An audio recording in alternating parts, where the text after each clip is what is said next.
नमस्कार, special edition में आपका स्वागत है और मैं हूं आपके साथ दिशा बिस्ट। दूरदर्शन और आकाशवाणी ने पाकिस्तान के कब्जे वाले कश्मीर यानी पीओके के मीरपुर, मुजफ्फराबाद और गिलगिट बाल्टिस्तान के मौसम का हाल क्या बताया। पाकिस्तान बुरी तरह से चिढ़ गया। इमरान सरकार ने कहा इस क्षेत्र की स्थिति नहीं बदली जा सकती। पाकिस्तान ने इसे संयुक्त राष्ट्र सुरक्षा परिषद के प्रस्तावों का उल्लंघन बताया। हालांकि वो बार बार ये भूल जाता है कि जब वो एक उंगली भारत की ओर उठाता है तो बाकी उंगलियां उसे ही नीचा दिखाती है। वैसे जिस देश का जन्म ही भारत विरोध के नाम पर हुआ हो, उससे और क्या उम्मीद कर सकती है। भारत का विरोध करना ही पाकिस्तान का ऑक्सीजन है। जम्मू कश्मीर को पाने का सपना पाकिस्तान ने शुरू से ही पाल रखा है। इसके लिए वो आतंकी हमलों को अंजाम भी देता रहा है। भारत से बार बार जंग करता है, लेकिन अब उसे ये लगने लगा है कि जम्मू कश्मीर को पाना तो दूर, पीओके भी उसके हाथ से निकल रहा है। ऐसे में उसकी बौखलाहट लाजमी है। पीओके को लेकर वेदर बुलेटिन जारी करने का भारत का ये कदम इसलिए भी महत्वपूर्ण है क्योंकि हाल ही में पाकिस्तान की सुप्रीम कोर्ट ने गिलगिट बाल्टिस्तान में चुनाव कराने की बात कही थी, जिसका भारत ने कड़ा विरोध किया था और पाकिस्तान के सामने कड़ी आपत्ति जताई थी। भारतीय विदेश मंत्रालय ने कहा कि पूरा का पूरा जम्मू कश्मीर, जिसमें पीओके भी शामिल है, भारत का अभिन्न अंग है और पाकिस्तान को इस पर अपना जबरन कब्जा छोड़ना चाहिए।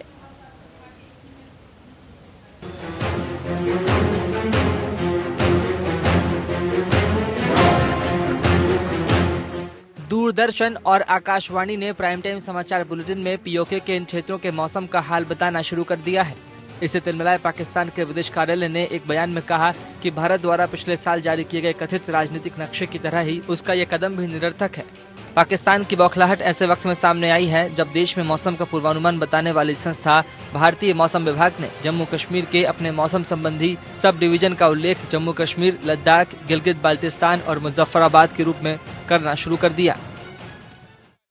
There is nothing new.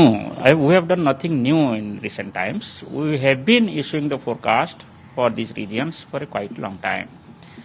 So this information was also being mentioned in our national bulletin. It was not mentioned in regional bulletin. So recently they have added in the regional bulletin. IMD के महानिदेशक M Mahapatra के मुताबिक जब से जम्मू कश्मीर दो अलग अलग केंद्र शासित प्रदेशों में विभाजित हुआ है, उसके बाद से ही पीओके के तहत इन क्षेत्रों के लिए दैनिक बुलेटिन में उल्लेख करते रहे हैं। पाकिस्तान के कब्जे वाले कश्मीर में स्थित इन शहरों का जिक्र अब उत्तर पश्चिम डिवीजन के संपूर्ण पूर्वानुमान में हो रहा है। इस कदम का महत्व इसलिए भी बढ़ जाता है क्योंकि भारत लगातार ये कहता आया है कि पीओके भारत का अभिन्न अंग है, जिस पर पाकिस्तान ने जबरन कब्जा कर रखा है। 30 अप्रैल को पाकिस्तान की सुप्रीम कोर्ट ने पाकिस्तान के कब्जे वाले गिलगित बाल्टिस्तान में चुनाव कराए जाने के आदेश दिए थे। इसका भारत ने कड़ा विरोध किया था। पाकिस्तान के सामने कड़ी आपत्ति दर्ज कराई गई थी। भारत ने कहा था कि पाकिस्तान ने पीओके पर अवैध तरीके से कब्जा किया है, उसे तुरंत इसे खाली कर देना चाहिए।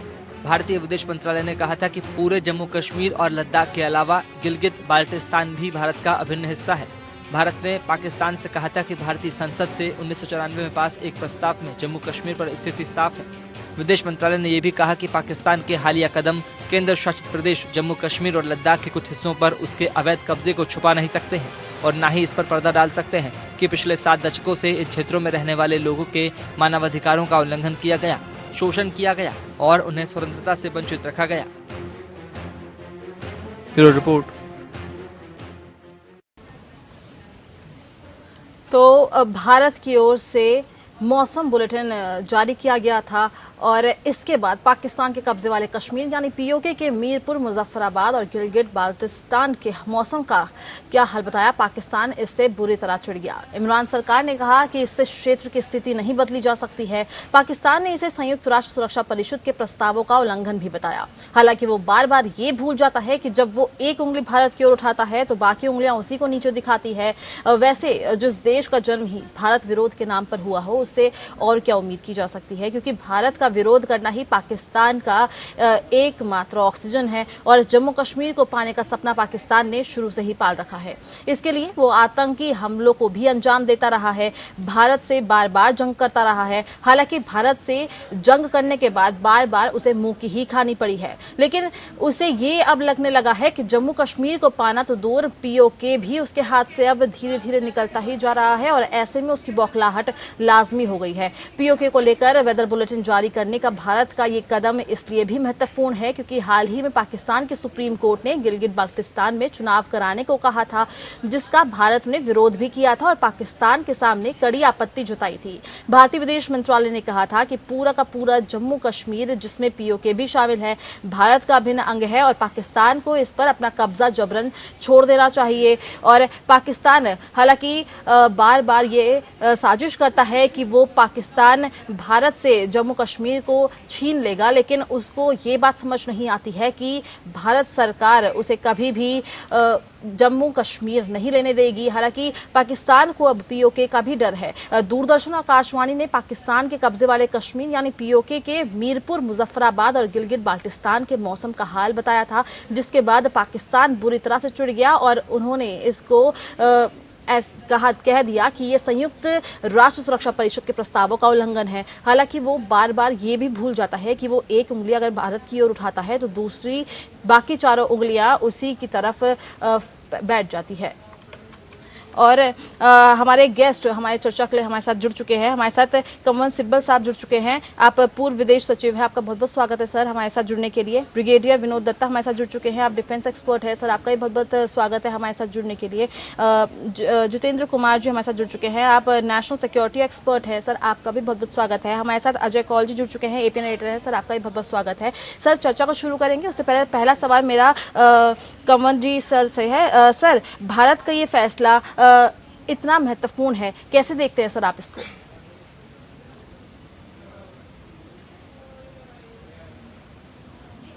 ये सवाल मिस्टर सिब्बल के लिए है। Kanwal Sibal ji, are you there?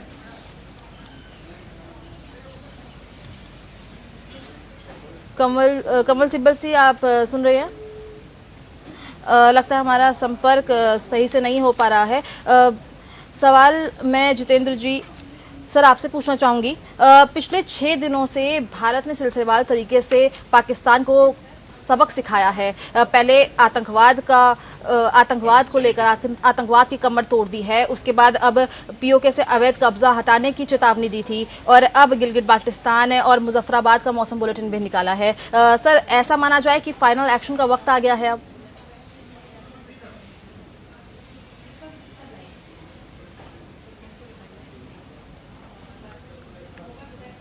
लगता है कि कंवल सिब्बल साहब जुड़ गए। Are you there sir?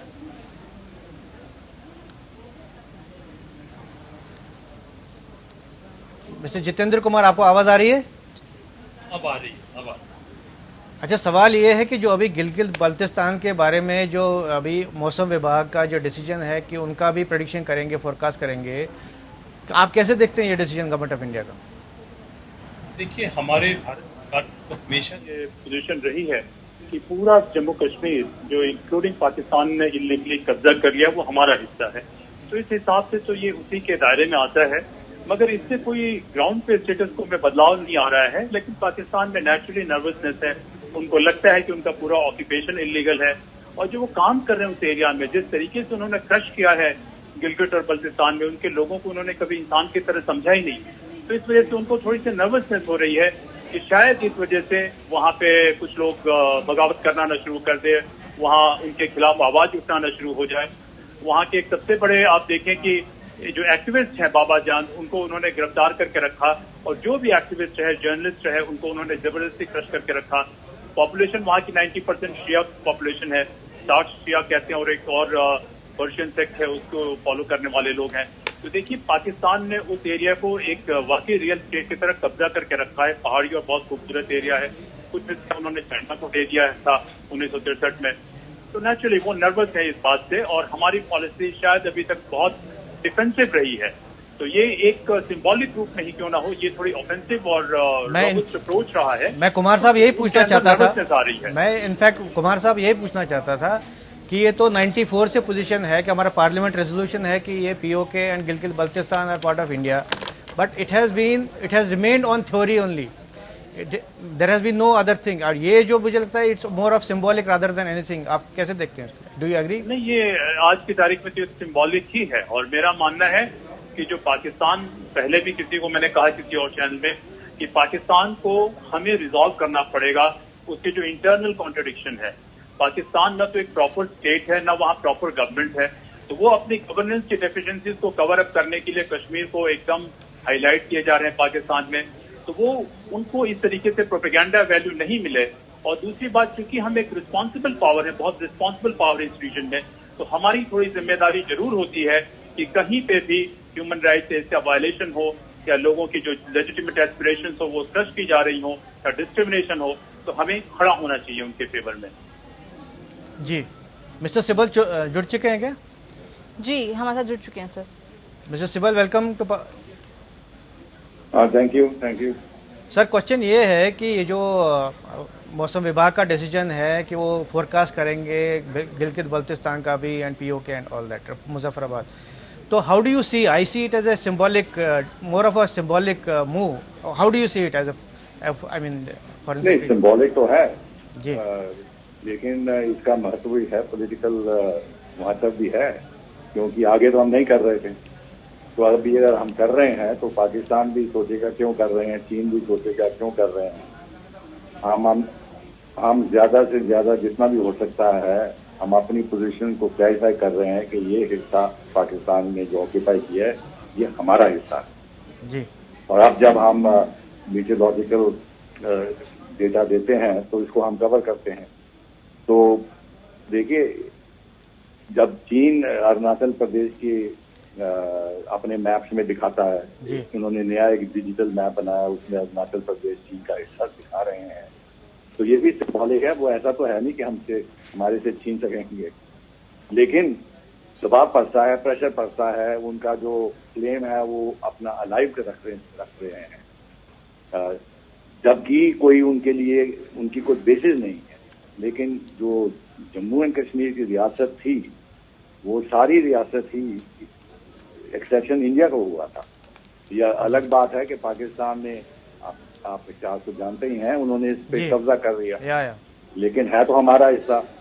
और इसमें इम्पोर्टेंस ये है, मैंने आगे भी कहा था कि ये जो चाइना पाकिस्तान इकोनॉमिक कॉरिडोर है ये इस हिस्से से आ रहा है। जब हम ऐसा नया कदम उठाते हैं तो हम चीन को भी मैसेज भेज रहे हैं कि आप भी इलीगली वहां हैं इस हिस्से में, तो हम CPEC को नहीं रिकग्नाइज कर रहे और आपकी प्रेजेंस को नहीं रिकग्नाइज कर रहे। तो चीन को भी सोचना पड़ेगा कि आज नहीं 5 साल पहले बाद, 10 साल बाद कुछ ऐसी बात हो कि इस हिस्से में इंस्टेबिलिटी आ जाए तो उनके लिए मुश्किल पड़ेगी।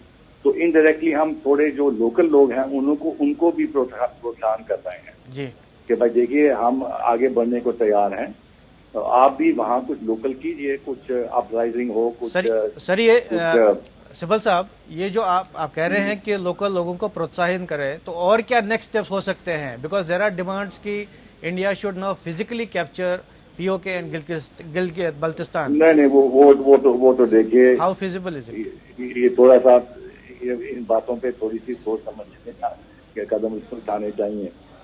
देखिए, ये एक न्यूक्लियर पावर कंट्री है और इररिस्पॉन्सिबल है, और इन्होंने न्यूक्लियर कैपेबिलिटी इसलिए ही डेवलप की है कि वो जानते हैं कि वो कमजोर हैं, उनके पास कोई डेप्थ नहीं है।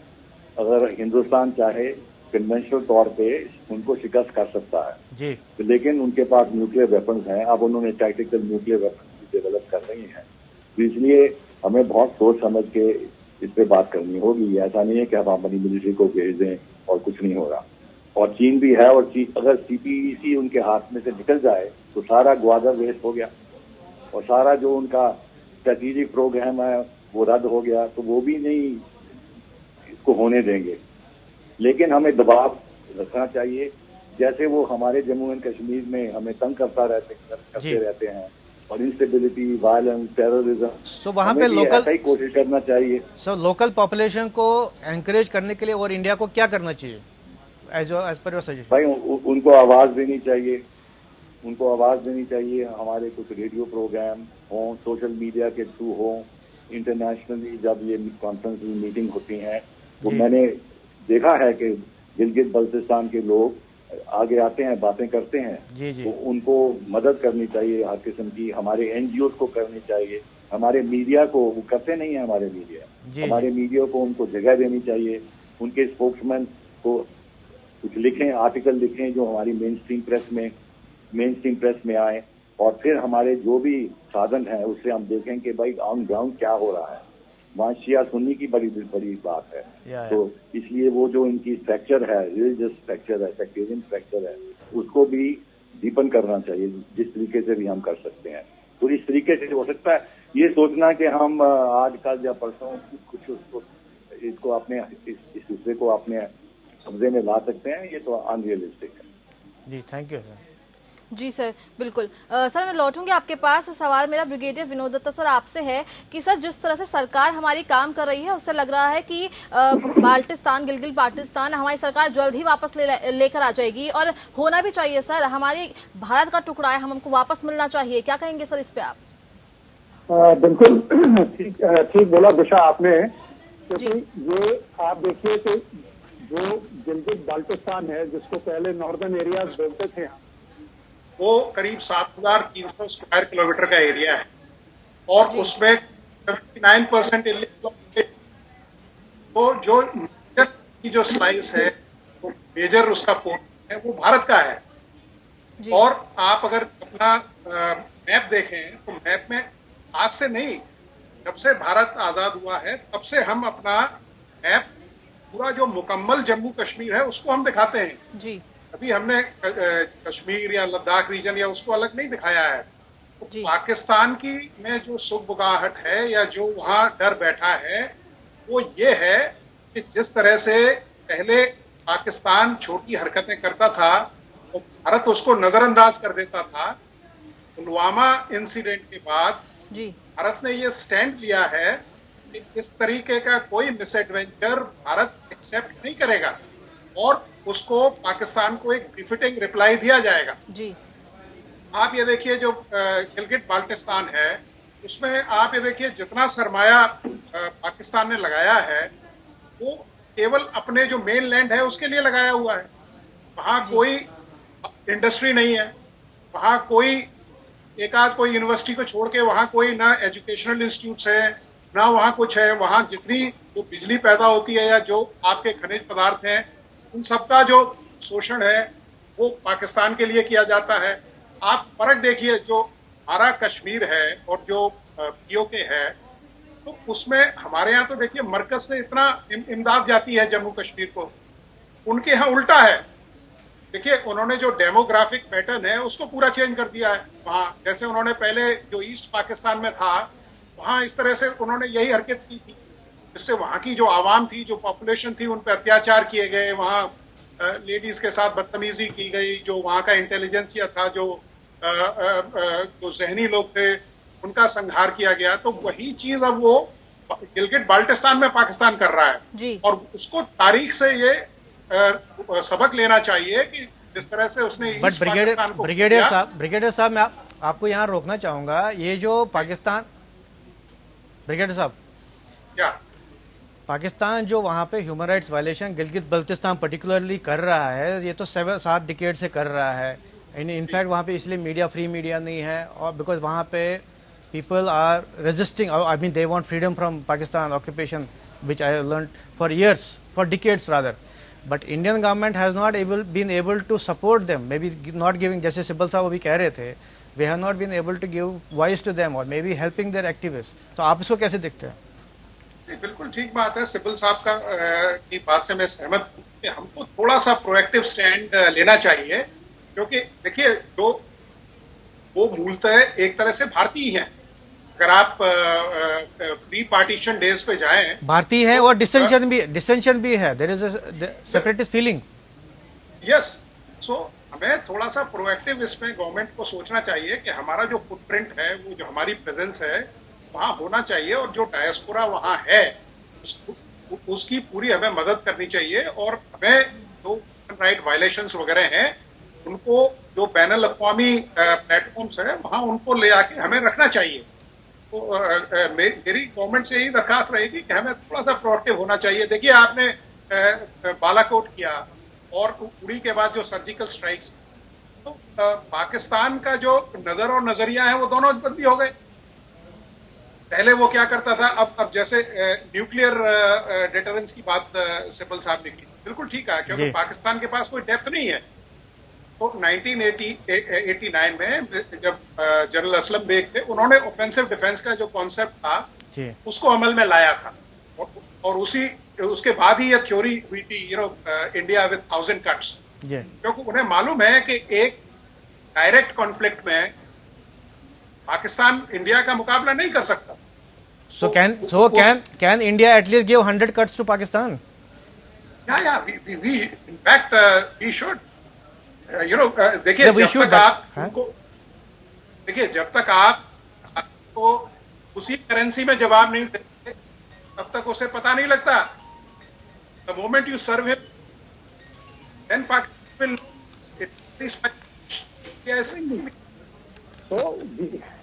So this has, sir, this has been lacking, no? This has been lacking. Yes, it has been lacking. And currently we have been, only focusing on look east.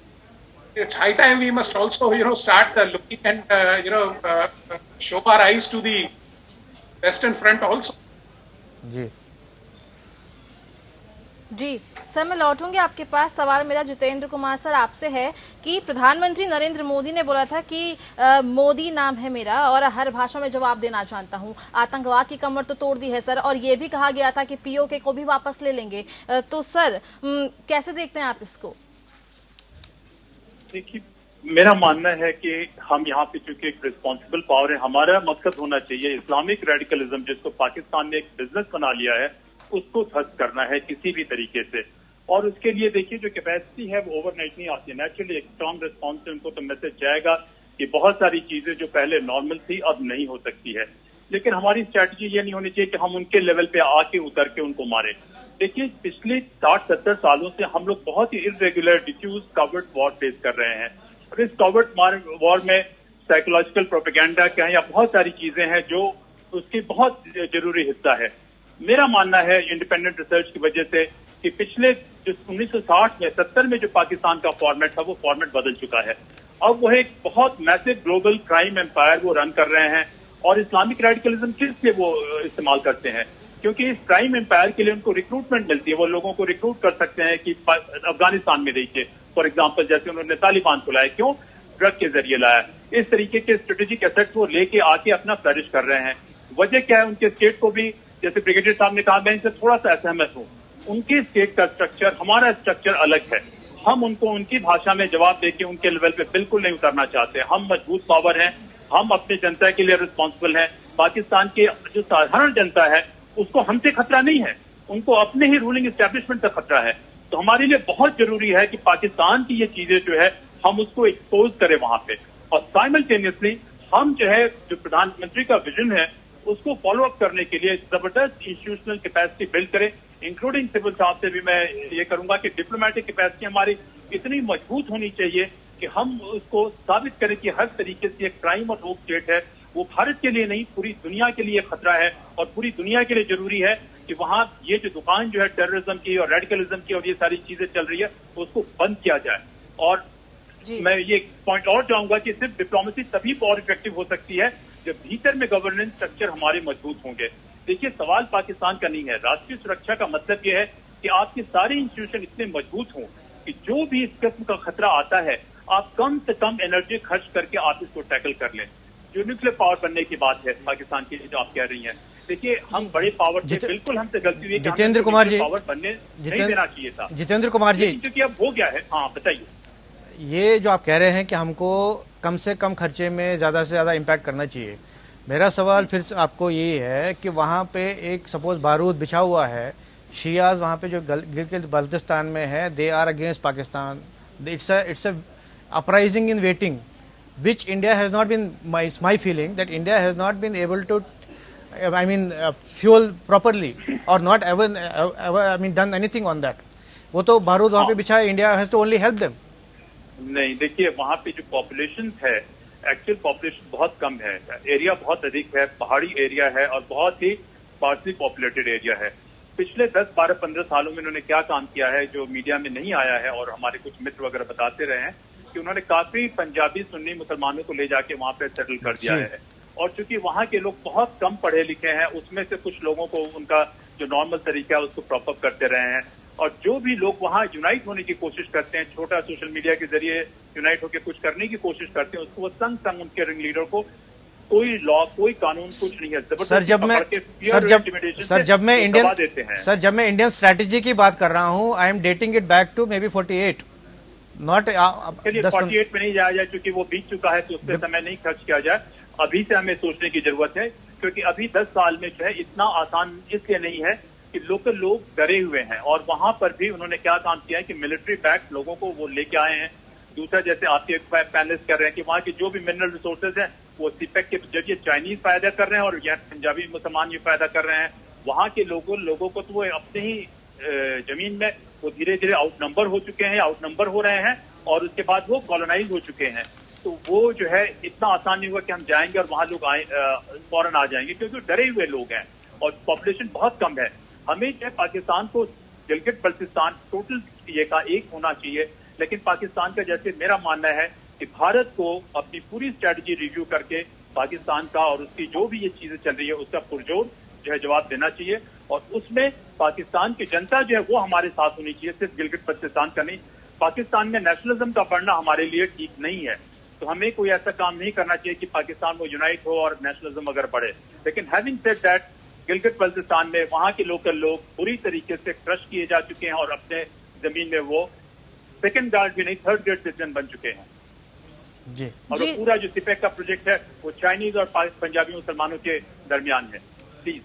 Ji sir, मैं लौटूंगी आपके पास। सवाल मेरा Sibal sir आपसे है कि जब भारत के मौसम विभाग ने ये मौसम बुलेटिन जारी किया है, उसके बाद पाकिस्तान बौखला गया और यूएनएससी का उल्लंघन बता रहा है, जहां पर वो खुद उसका सुप्रीम कोर्ट, पाकिस्तान का सुप्रीम कोर्ट गिलगित बाल्टिस्तान में चुनाव की बात करता है। नहीं, इससे देखिए पाकिस्तान तो प्रोटेस्ट करेगा, लेकिन उसका मतलब कुछ नहीं है जी। बात बहुत आगे बढ़ चुकी है, क्योंकि हमने कश्मीर आर्टिकल 370 को रिवाइज कर और Jammu and state JNK state को यूनियन टेरिटरी बना दिया, लद्दाख को सेपरेट कर दिया। तो अब तो कोई पाकिस्तान से कश्मीर के ऊपर बात तो हो नहीं सकती। अब जो पुराना एजेंडा था कॉम्पोजिट डायलॉग का, हम कहते थे टेररिज्म पे बात करो, वो कहते थे कश्मीर पे बात करो, अब कश्मीर पे तो बात हो ही नहीं सकती। और जब ये जो मौसम विभाग ने दूसरी ने लिखा है, इसका ये भी इम्प्लीकेशन है कि अब हम अगर बात भी करेंगे कभी किसी भी कॉन्टेक्स्ट में, तो बात यही होगी कि आप POK को छोड़िए, ये आप इलीगल ऑक्यूपाई कर रहे हैं। तो इसलिए ये पाकिस्तान के ऊपर एक दबाव रखने की बात है और जो लोकल लोग हैं उनको प्रोत्साहन देने की बात है। लेकिन अभी जो कहा पैनलिस्ट ने कहा वो ठीक है कि माउंटेनस रीजन है, पॉपुलेशन बड़ी कम है, डेमोग्राफिक चेंज कर दिए गए हैं और पाकिस्तान मिलिट्री ने साउथ वजीरिस्तान, नॉर्थ वजीरिस्तान में दिखा दिया है कि अगर कोई अपराइजिंग होगी तो वो तो अपनी पूरी मिलिट्री इस्तेमाल करेंगे, एयरफोर्स करेंगे, टैंक्स करेंगे, पॉपुलेशन को डिस्प्लेस कर देंगे। हमारी तरफ हम तो ऐसी बातें करते नहीं हैं, हम तो अपनी एयरफोर्स और हैवी आर्टिलरी अपनी लोकल पॉपुलेशन के खिलाफ तो नहीं ना यूज करते। तो पाकिस्तान उसको दबा भी सकेगा, ऐसी बात नहीं है कि नहीं कर सकेंगे। तो इसलिए हमें रियलिस्टिक होना चाहिए, लेकिन हमें ये दबाव उसके ऊपर रखना चाहिए और ऐसा मौका बनाना चाहिए जिसमें पाकिस्तान के ऊपर प्रेशर पड़े, तो उनको भी ये लोकल एरिया को कंट्रोल करने के लिए और उनको रिसोर्सेज स्पेंड करनी पड़ेंगी। और ये उनके मन में हमेशा रहेगा कि कल अगर कुछ बात हो गई LOC में, कहीं पाकिस्तान इंडियन फोर्सेज उस पर ना चले जाएं। आइडिया ये नहीं होगा कि सारा गिलगित-बाल्टिस्तान अपने हाथ में ले लें, लेकिन कुछ जो एरिया है उसके ऊपर हम कब्जा कर सकते हैं ऐसी। तो ये बड़ी अनसर्टेनिटी, हम अनसर्टेनिटी क्रिएट कर रहे हैं उनके माइंड में। उनके लिए जो हमारे कश्मीर में कर रहे हैं उसकी जो कीमत भुगता रहे हैं, हम चाहते हैं कि वो जो कीमत भुगताएं वो बढ़ती रहे। तो इसीलिए ये हम स्टेप ले रहे हैं। लेकिन अगर हमें वाकई कुछ पाकिस्तान को डिस्टेबलाइज करना है, जो हमारी पॉलिसी नहीं है, तो बलूचिस्तान में करना चाहिए जी। वहाँ तो एक्टिव इंसर्जेंसी है। मैं इनफैक्ट वहाँ देखिए सिब्बल साहब, मैं इनफैक्ट ये पूछना चाहता था कि when we talk about taking the battle into the enemy camp, maybe we have Balochistan, maybe अभी आरिफ वजीर मारा गया उधर वजीरिस्तान में, maybe we should have made noises about those, या उनका एक सीनियर जर्नलिस्ट मारे गए स्वीडन में, Baloch activist, human rights activist, तो उनके बारे में maybe we should have made some, India should have made noises. आप क्या, हाउ डू यू सी, कैसे, how do you feel? I agree, we should have, लेकिन ऐसा है कि हमारी अपनी इतनी प्रॉब्लम्स हैं और अब दुनिया की नज़र कश्मीर के ऊपर है। चीन पूरा कोशिश कर रहा है कि इसको यूएन सिक्योरिटी काउंसिल में लाया जाए, और हिस्टोरिकली देखिए हमें रियलिस्टिक होना चाहिए। ये जो हमारे देश यूनाइटेड स्टेट्स हुआ या ब्रिटेन हुआ, जो अब हमारी जो परेशानियां उनको समझ रहे हैं ज़्यादा टेररिज्म के सिलसिले में, लेकिन हमारे साथ पूरे नहीं है, हमारे साथ पूरे नहीं है। अगर यूनाइटेड स्टेट्स तालिबान से बात कर रहा है और अफगानिस्तान में उनको पावर देने की बात कर रहे हैं, तो कितना उनके ऊपर हम भरोसा कर सकते हैं कि ये जो गिलगित बाल्टिस्तान में पाकिस्तान इलीगली बातें कर रहा है, तो उसके ऊपर हमारे साथ मिलकर प्रभाव डालेंगे उनके ऊपर? ऐसा नहीं होगा। तो ये बड़ी कठिन सी बात है। जैसे चीन जो भी चाहता है हमारे साथ नहीं कर सकता, बेशक कितनी उनकी पावर हो, ऐसे हम भी ऐसा नहीं कर सकते कि जो हम चाहें वो कर पाए। लेकिन ये दबाव रखना चाहिए, पाकिस्तान के ऊपर प्रेशर डालना चाहिए, उनकी जो कीमत उनको भुगतानी पड़ती है उसको इंक्रीज करना चाहिए। जिस तरीके से हम को सपोर्ट कर सकते हैं हम करें। लेकिन अब देखिए ये जो वुहान वायरस, चाइना वायरस की माहौल बना हुआ है, इसमें थोड़ी मुश्किल है। अब हम अपने खुद ही फंसे हुए हैं कि भाई सारी दुनिया फंसी हुई है कि क्या है, किस तरीके से इसको काबू में रखा जाए।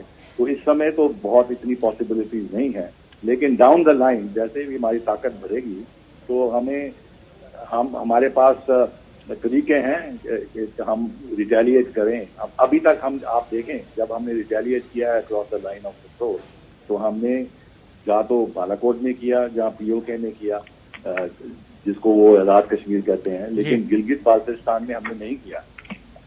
लेकिन वहां भी कुछ कर सकते हैं, स्कर्दू के एरिया में कुछ कर सकते हैं, जिनकी इंस्टॉलेशन है, ये है वो है। तो ये आगे की बातें हैं, और मैं तो ये कहता हूँ कि रियलिस्टिकली आगे चलना चाहिए, कुछ एडवेंचरिज्म नहीं करना चाहिए, क्योंकि सिब्बल साहब रियलिस्टिकली बात करते हुए, जैसे मैंने आरिफ वजीर की बात की, वह एक इन्फ्लुएंशियल पश्तू लीडर था, वो who was killed by unknown gunman, जो सस्पिशन क्लियर है कि आईएसआई ने करवाया because he was raising human rights ये वायलेशंस का issues. So maybe we could help them at right time, and maybe Pashtu को we can win over Pashtu. देखिए again realistically देखिए, मैं निराशा नहीं पेश करना, निराशा का माहौल नहीं बनाना चाहता, लेकिन ये ह्यूमन राइट्स कमीशन को देखिए, इनकी जो मिशेल बाशले है, जो उनकी लीडर है जी, हमारे खिलाफ स्टेटमेंट कई दे चुकी है। बिल्कुल इंटरनल इंटरफेरेंस है हमारे देश के इंटरनल अफेयर्स में जी, बिल्कुल गलत कर रही है। उसके पास कोई अथॉरिटी नहीं है, लेकिन लगे हुए हैं।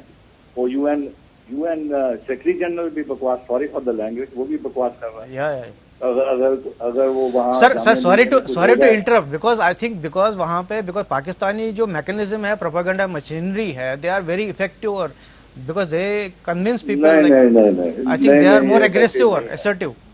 नहीं, ये इफेक्टिव नहीं है, क्योंकि देखिए जब जो लोग उस तरफ हैं, जो उनके साथ सहानुभूति रखते हैं, पुरानी सहानुभूति है उनके साथ, तो उनकी ये ग्राउंड फेवरेबल है, उनकी ग्राउंड फेवरेबल। आज देखिए ईरान के ऊपर यूनाइटेड स्टेट्स ने कितनी टेररिज्म के सिलसिले में इतने सैंक्शन लगाए हैं कि उसको तबाह करने की कोशिश कर रहे हैं।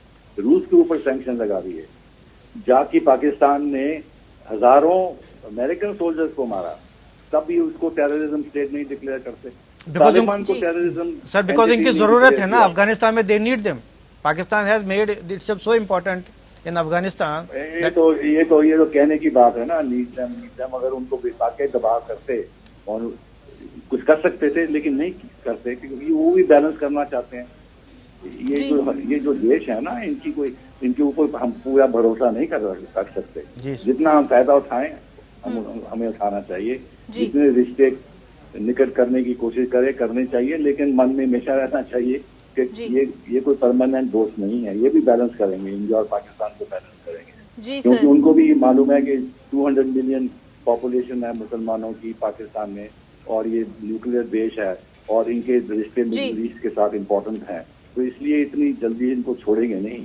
और फिर ये इनको डर है कि हम छोड़ देंगे तो चीन का प्रभाव और भी बढ़ जाएगा, इसलिए भी बैलेंस करना चाहते हैं। ये बड़ी कॉम्प्लिकेटेड बातें हैं, तो जितना हम रियलिस्टिकली कर सकते हैं हमें करना चाहिए, लेकिन ये नहीं सोचना चाहिए कि हम जो प्रेजेंट स्थिति है उसको एकदम बदल सकें। जब पाकिस्तान एक उंगली भारत की ओर उठाता है तो बाकी उंगलियां उसी को नीचा दिखाती है, ये पाकिस्तान शायद भूल गया है। और इसी चर्चा के साथ हमारे सभी गेस्ट हमारे साथ जुड़े हुए हैं। सर, सवाल मेरा ब्रिगेडियर विनोद दत्ता सर आपसे है कि सालों से पाकिस्तान जंग लड़ने की कोशिश कर रहा है। आप बात कर लीजिए 65 की या 71 के वॉर की या फिर 99 की, हमेशा आतंकवाद फैलाता रहता है। लेकिन सरकार ने जिस तरह भारत सरकार ने विरोध किया है, एयर स्ट्राइक की, बालाकोट एयर स्ट्राइक की और सर्जिकल स्ट्राइक की, उसके बाद पाकिस्तान फिर भी अपनी हरकतों से बाज नहीं आ रहा है। ऐसा लगता है कि पाकिस्तान को मजा आता है ऐसी हरकतें करने के बाद।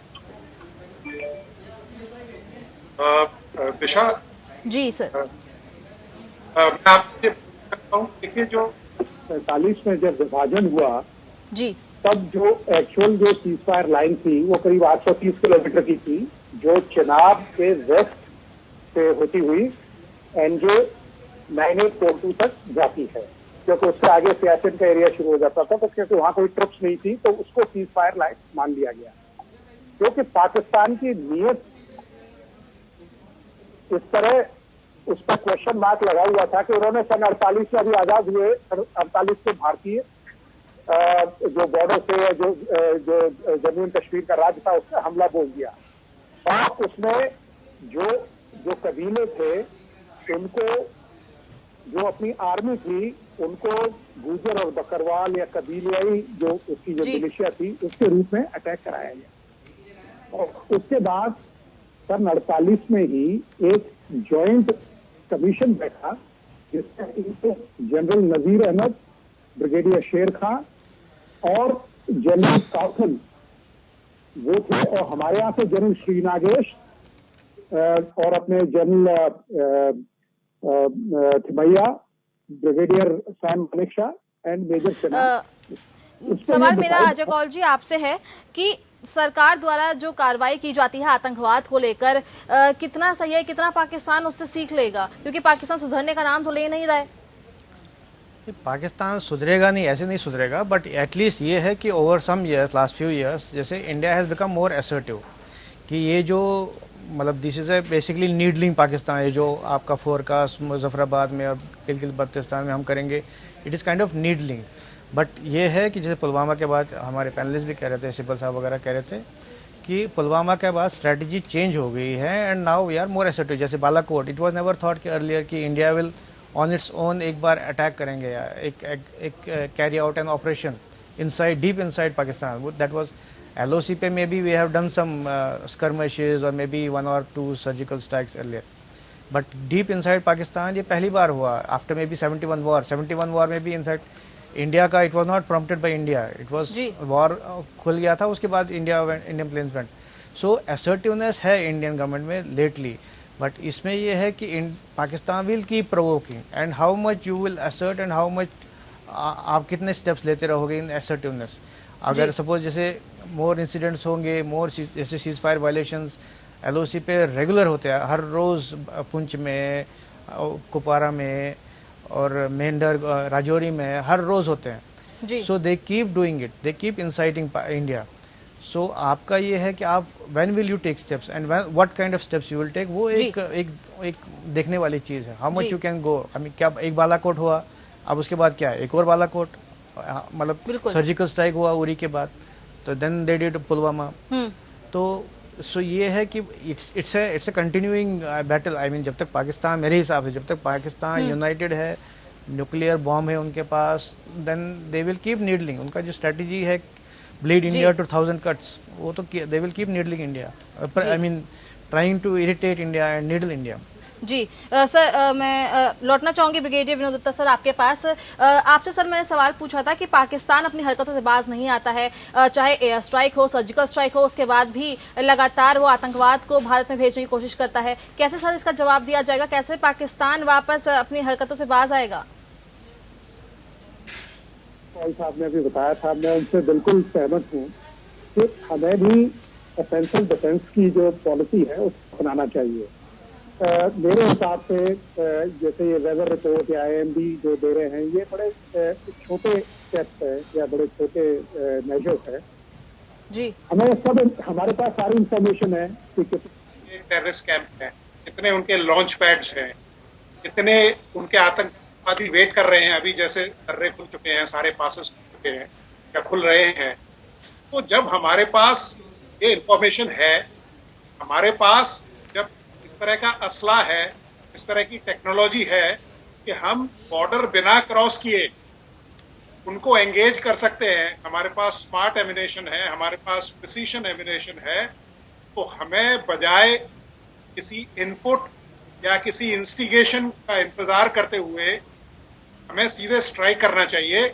और पाकिस्तान को ये सबक देना चाहिए कि अगर आप इसके बारे में सोच भी रहे हैं तो आपको हम इस तरह से एंगेज करेंगे और आपके जो टेररिस्ट कैंप्स हैं या जो लॉन्च पैड्स हैं उनको हम बिल्कुल खत्म कर देंगे।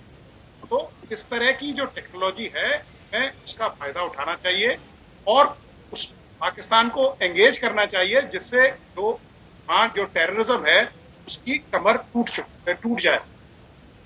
दूसरी बात जो लोकल सपोर्ट है, अगर आप देखिए J&K में करीब 22 डिस्ट्रिक्ट हैं।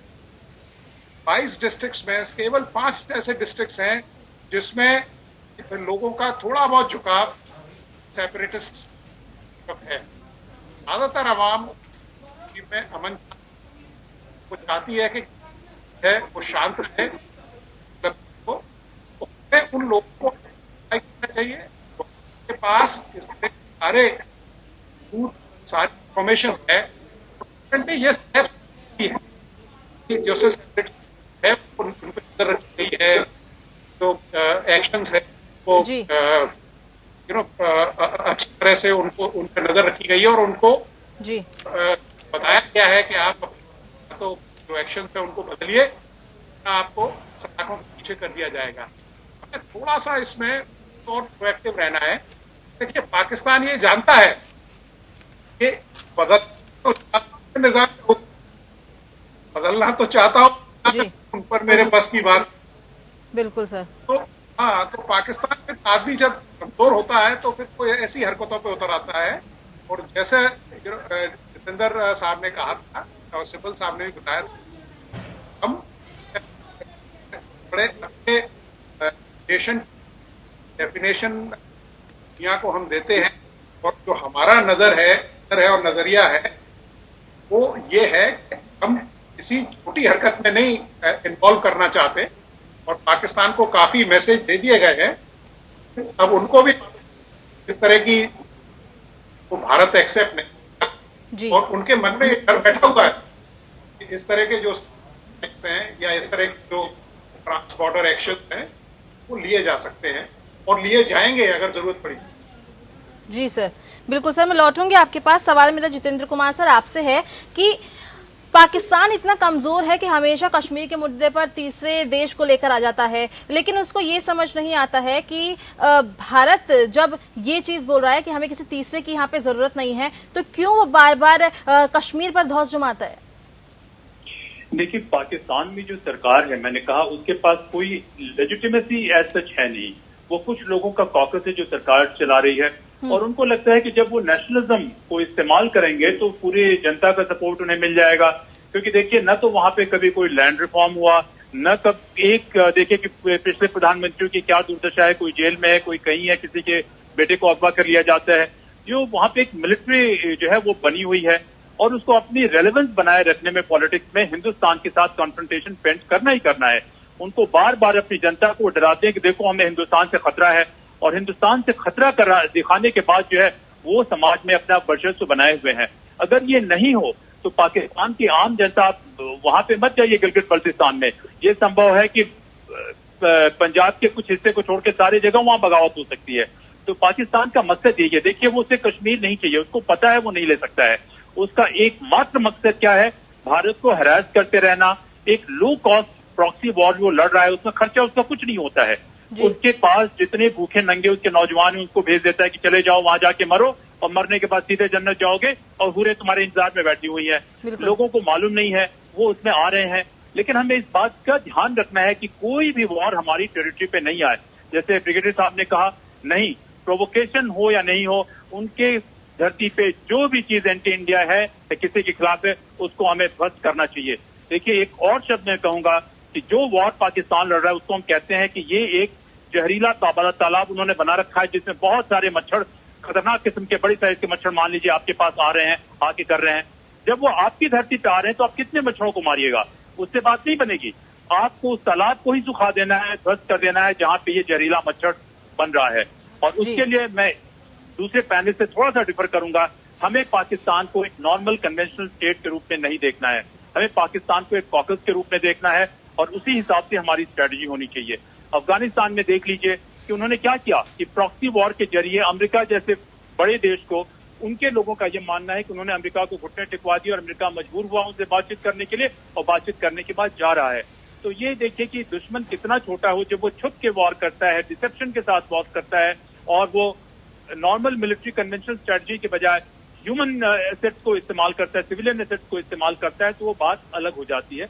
तो हमें इन्हीं चीजों को ध्यान में रख के उनके जो भी इस तरीके की वॉर वेजिंग कैपेसिटी उसको ध्वस्त करना है, और ये समझना है कि पाकिस्तान को चाहिए नहीं, उसके मिलिट्री को पॉलिटिक्स में अपनी रेलेवेंस बनाए रखनी है, और रेलेवेंस बनाए रखने का एकमात्र तरीका है कश्मीर को रिकअप करो, इंडिया को जो है से थ्रेट दिखाओ जनता को, और जनता को डराओ। जितेंद्र कुमार, यही वजह है और कोई वजह नहीं है। जितेंद्र कुमार जी, जैसे अभी इंडिया ने ये किया कि फोरकास्टिंग का हो रहा है, गिलगित बल्तिस्तान, मुजफ्फराबाद वगैरह वगैरह, और क्या होने चाहिए? What should be the next steps to maybe show demonstrate assertiveness?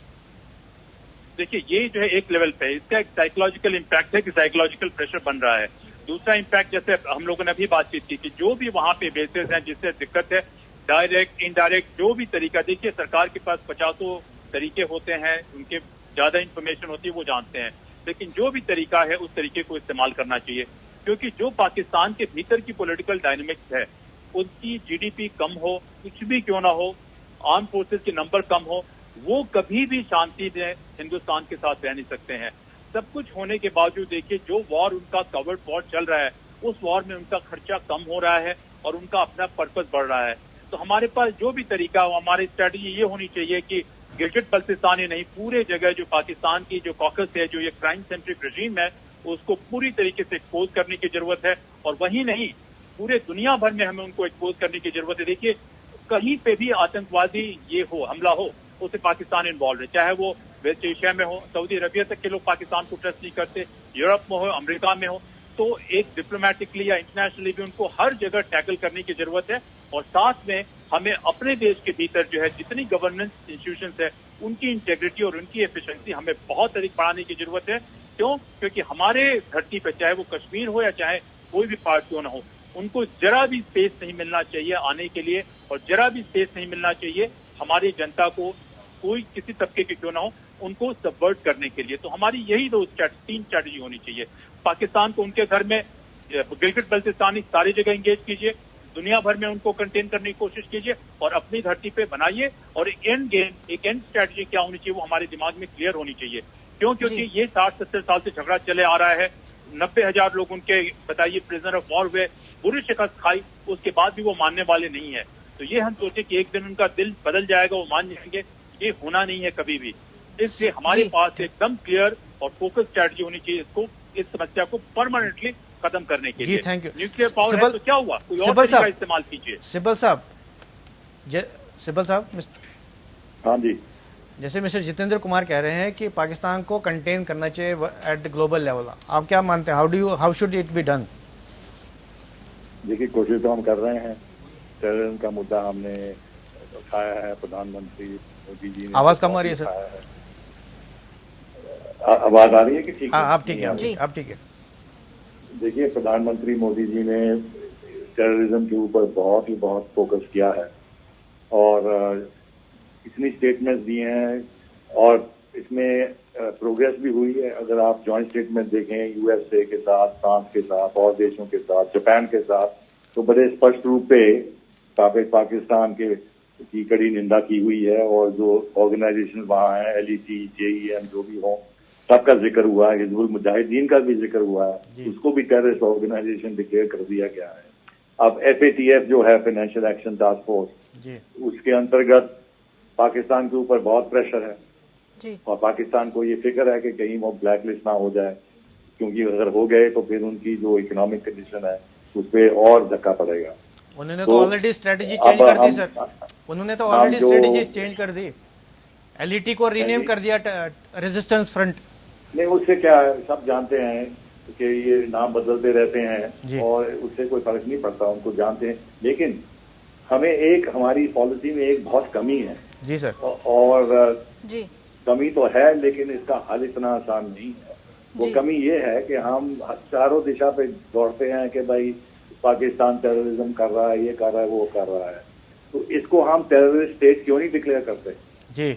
हम चाहते हैं कि दूसरे देश करें, हम खुद क्यों नहीं करते? दैट इज, आप लेजिस्लेशन लाएं पार्लियामेंट में जिसमें बड़े स्पष्ट रूप से प्रोविजन हों कि जब हम किसी देश को टेररिस्ट देश डिक्लेयर करते हैं तो उसके क्या क्या कॉन्सिक्वेंसेज हों। Very correct. तो हमें ये, जैसे यूनाइटेड स्टेट्स के पास टेररिज्म का डिक्लेयर करते हैं, उनके पास लेजिस्लेशन है, हमारे पास नहीं है जी। हमें होनी चाहिए और इसको टेररिस्ट स्टेट डिक्लेयर करना चाहिए और उससे फिर कई बातें होंगी, क्योंकि फिर डिप्लोमेटिक रिलेशंस नहीं होंगे और ये समझौता एक्सप्रेस, ये जो बकवास है, ये सब बंद हो जाएगी, इस मसले में से सब बंद हो जाएगी, ट्रेड नहीं हो पाएगी और फिर हमारा डायलॉग भी बिल्कुल खत्म हो जाएगा। जब तक वो टेररिज्म का तो छोड़ेंगे नहीं तो बात भी नहीं कर सकते जी। तो इसका और भी हिस्सा होगा कि जो कंपनी विदेश की कंपनीज पाकिस्तान में प्रोजेक्ट कर रही हैं, क्योंकि वो टेररिस्ट देश डिक्लेयर किया जाएगा, वो हिंदुस्तान में नहीं कर सकते काम जी। तो इसलिए दबाव इंटरनेशनल कंपनीज को भी पड़ेगा जी। तो ये हमारे पास है तरीका, लेकिन मैं भी समझता हूँ कि ये बिल्कुल ही बड़ा एक्सट्रीम स्टेप होगा। लेकिन देखिए, इस तरीके से ऐसा कोई देश नहीं है दुनिया में जिनको जो टेररिज्म का इतना विक्टिम है जी। और कई सालों से जो हिंदुस्तान है। तो अगर हम अभी भी इसको टेररिस्ट स्टेट नहीं डिक्लेयर करेंगे, कब करेंगे? करेक्ट जी सर, करेक्ट। तो इसलिए हमें पता नहीं क्या है, मुश्किलें होंगी, मैं समझता हूँ, मैं गवर्नमेंट में रहा हूँ, मैं समझता हूँ क्या मुश्किलें हैं, लेकिन मेरा मन तो है ये करना चाहिए जी सर। अगर पूरा टेररिस्ट स्टेट नहीं डिक्लेयर किया जाए, इसको टेररिज्म लेजिस्लेशन लाएं, उसमें अपने आप के लिए ऑप्शंस रखें और कुछ ऑप्शंस आप को यूज करें, कुछ ऑप्शंस आप रखें बिल्कुल जो सर एक्सट्रीम है। जी। तो कुछ तो करना चाहिए लेकिन नहीं कर रहे हैं जी। आज हमने बात की पाकिस्तान की, जहां पाकिस्तान बौखला गया है, भारत का विरोध करना ही पाकिस्तान का ऑक्सीजन बन गया है और जम्मू कश्मीर को पाना, उसका जो सपना था वो चूर चूर होने वाला है। और स्पेशल एडिशन में बस इतना ही। आप बने रहिए हमारे साथ। नमस्कार।